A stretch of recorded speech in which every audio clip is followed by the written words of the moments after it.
All right, so you've logged into your Google Analytics account, and how you add other users is by looking down here in the admin panel that you can reach on your left-hand navigation at the very bottom.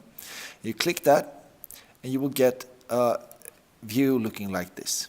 Now, as you can see, there are 3 user management levels here. And the one you select is the one which you want to grant access to. And so you can decide whether or not you want to give access to a full account, if you want to give it to just one property under that account, or if you want to give it to a single view of that account. For most situations, giving access to the whole account is the best practice if you want to give someone full access so that they can work around all the views and properties. But if you for some reason just want to give access to a single property, then you choose one of these others. But the next view is the same for all of them. So here you can see this is for my blog jesperastrom.com. You have the existing permissions already there.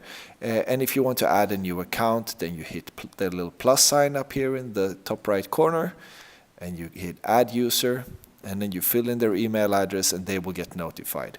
You can also here